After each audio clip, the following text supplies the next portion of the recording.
been a landmark year for electric mobility in India, with a lot of key announcements setting the stage for an exciting future. But it looks like what's going to get us to that future are actually hybrid cars, which are making a big comeback this year. Now, nobody does hybrid tech better than Toyota, the world's largest car maker.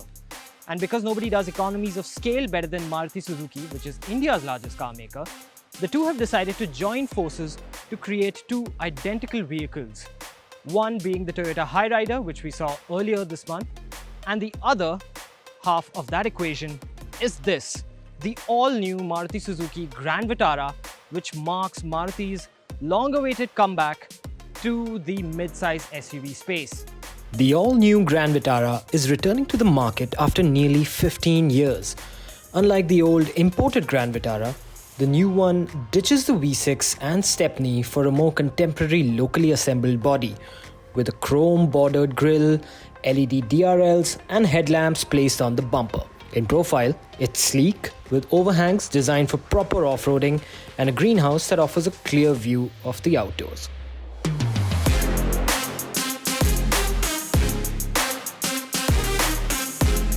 So, those of you who are familiar with the Hyryder will know that the Grand Vitara also is similarly spec'd out, which means that basically you get a 1.5 litre 3-cylinder petrol engine that's, in the case of the hybrid, mated to a 1.7 kilowatt-hour lithium-ion battery. And then there is a petrol-only model that's again 1.5 litre but runs a 4-cylinder engine and makes about 10 bhp more than the hybrid, which is good for about 91 bhp. The combined power of the hybrid powertrain, however, gives the Grand Vitara a solid 114 bhp of power and 122 Nm of torque. It even gets 4 driving modes starting from Eco, EV, Power and Normal. Power is ample, grip is immense, and the Grand Vitara is surprisingly enjoyable around the bends. Even with an efficiency-conscious eCVT, the hybrid Grand Vitara manages to muster the right amount of power when you need it. What are the other key differences? Well, the petrol-only version, which they call the mild hybrid or the smart hybrid, whatever you want to call it, it's not really a hybrid, that gets an optional 4-wheel drive version, which comes with a manual transmission only. And the automatic on that is a 6-speed, while the hybrid gets a more efficiency-conscious CVT version. Now, in the past, I've not been a big fan of CVTs and I've always had some apprehensions about it, but it makes sense that they would go with that option in the case of a hybrid, because number one, the hybrid is the more expensive version, so it helps manage costs, and number two, it increases the overall efficiency. Maruti Suzuki do claim that this is the most fuel-efficient SUV in the segment, and that's primarily what they're going to be banking on for this to succeed, because it enters a very competitive space where, you know, models like the Creta, the Seltos, even the Taygun and the Kushaq to an extent have gained a lead in, and Maruti Suzuki, for all practical purposes, has been absent from the space for a very, very long time. So, yes, it has an absolutely identical twin in the Hyryder, but since we have the hybrid version here today, let me just tell you what it's like. Firstly, when you get inside, honestly, I can't recall the last time I was in a Maruti Suzuki car that felt this plush, and it has features that honestly are missing from some very premium, very expensive SUVs.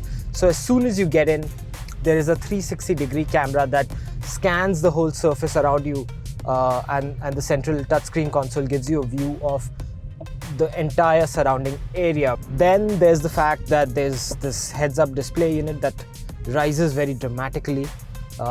It's very crisp, clean, it looks extremely nice. This is the top-end version, so you get a leather-wrapped steering and leatherette interiors. So it does feel extremely well finished and well put together. With no manual option or all-wheel drive option, the hybrid Grand Vitara is clearly all about convenient city commutes and long hauls on the highway, where its RI claimed mileage of 27.9 kilometers per litre will draw considerable consumer interest as fuel prices continue to skyrocket. But if its estimably steep price is a deterrent, there are one or two other options. Coming to the drivetrain, well, I think that's probably really the strongest suit of this car, because let's face it, 1.7 is not the biggest battery size, but it's considerable for a hybrid, and it is big enough for you to sort of get past the everyday aspects of driving in EV mode alone, and that by itself can play a huge role in increasing your fuel economy. But switch to EV mode, which is what we're in now, it's a lot more quiet. There's just road noise and tire noise, and you know that unless you floor it, you're kind of just coasting on EV power alone. So if you're judicious enough with your braking and your throttle input, you could very well, take your economy figures upwards of 22-23 kilometers per litre. So when you have to go above 50 kilometers per hour, EV mode automatically cancels itself and the motor starts to work in tandem with the petrol, with the lithium-ion battery. I suspect that the manual version of the petrol only is also a lot of fun. I've only driven that off-road where it's been fantastic, but it does have a sport mode in that, and I think you can get to truly utilize those 101 bhp far more effectively. It's also a lot less noisy here because the 6-speed automatic on that, as soon as you strain that just a little bit, it starts to feel very, very, it feels extremely strained. It doesn't seem to enjoy the pursuit of speed as much as this car does. It's also very silent when you take off. So the immediate effect when you sit inside this is palpably different from the one you get in the petrol-only version. Can it be compared to the 1-litre turbo units on the Taygun and the Kushaq? I don't think so. But those are clearly more performance-oriented, while this is more economy-oriented.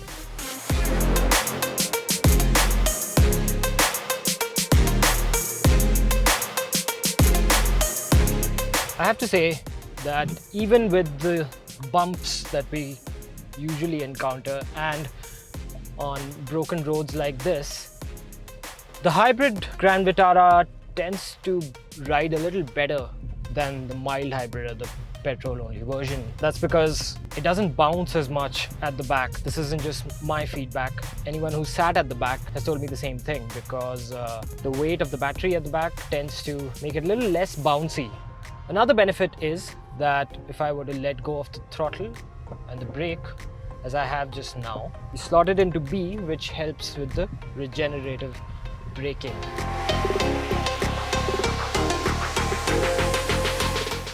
Unlike the hybrid, the petrol Grand Vitara comes with a 4-cylinder 1.5-litre naturally aspirated motor, and unlike the hybrid, it comes with a 5-speed manual and an all-wheel drive option. Power levels are a tad lower than the combined power of the hybrid, but torque is up to 136.8 Newton meters to help with some proper off-roading.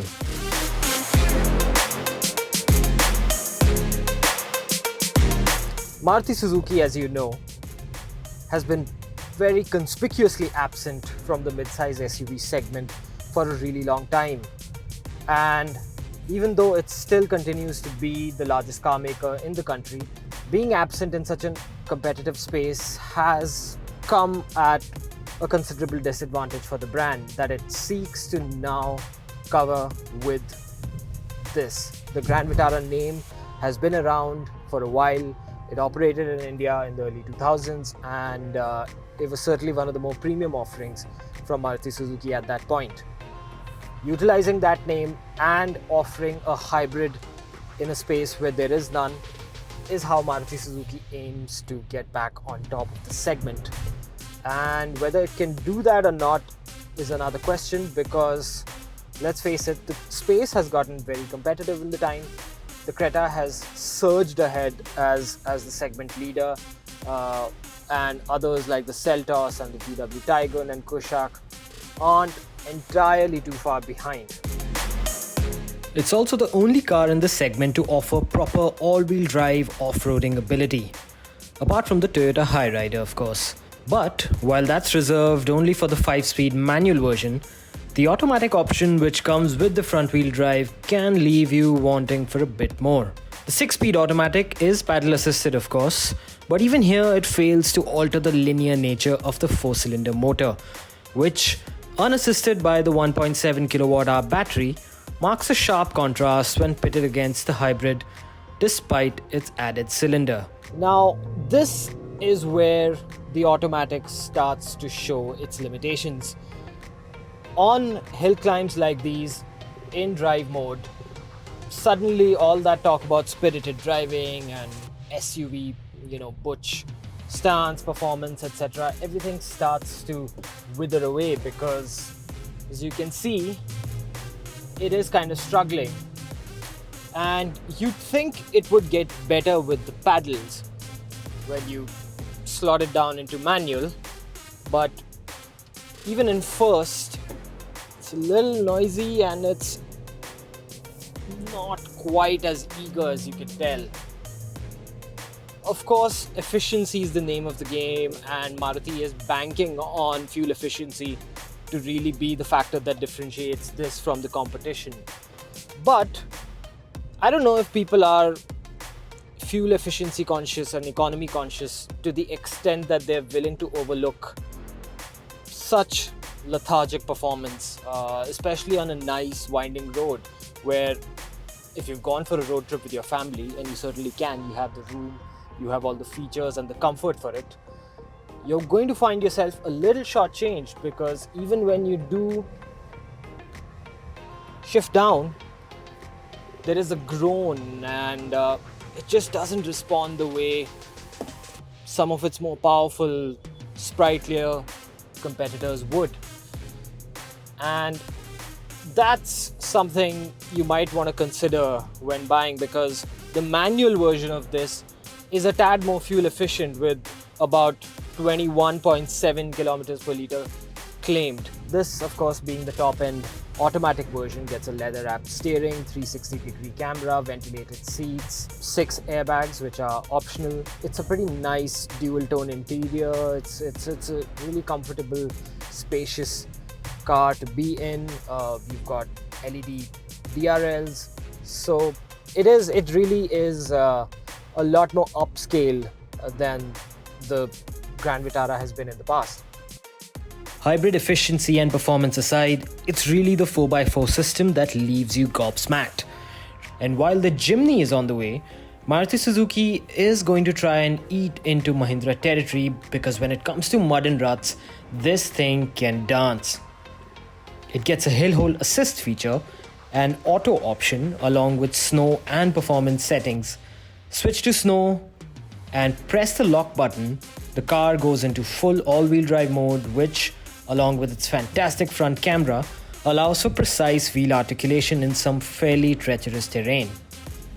Thanks to Maruti's proprietary all-grip technology, the auto model allows you to automatically switch between front wheel and all-wheel drive based on the level of traction the front's getting.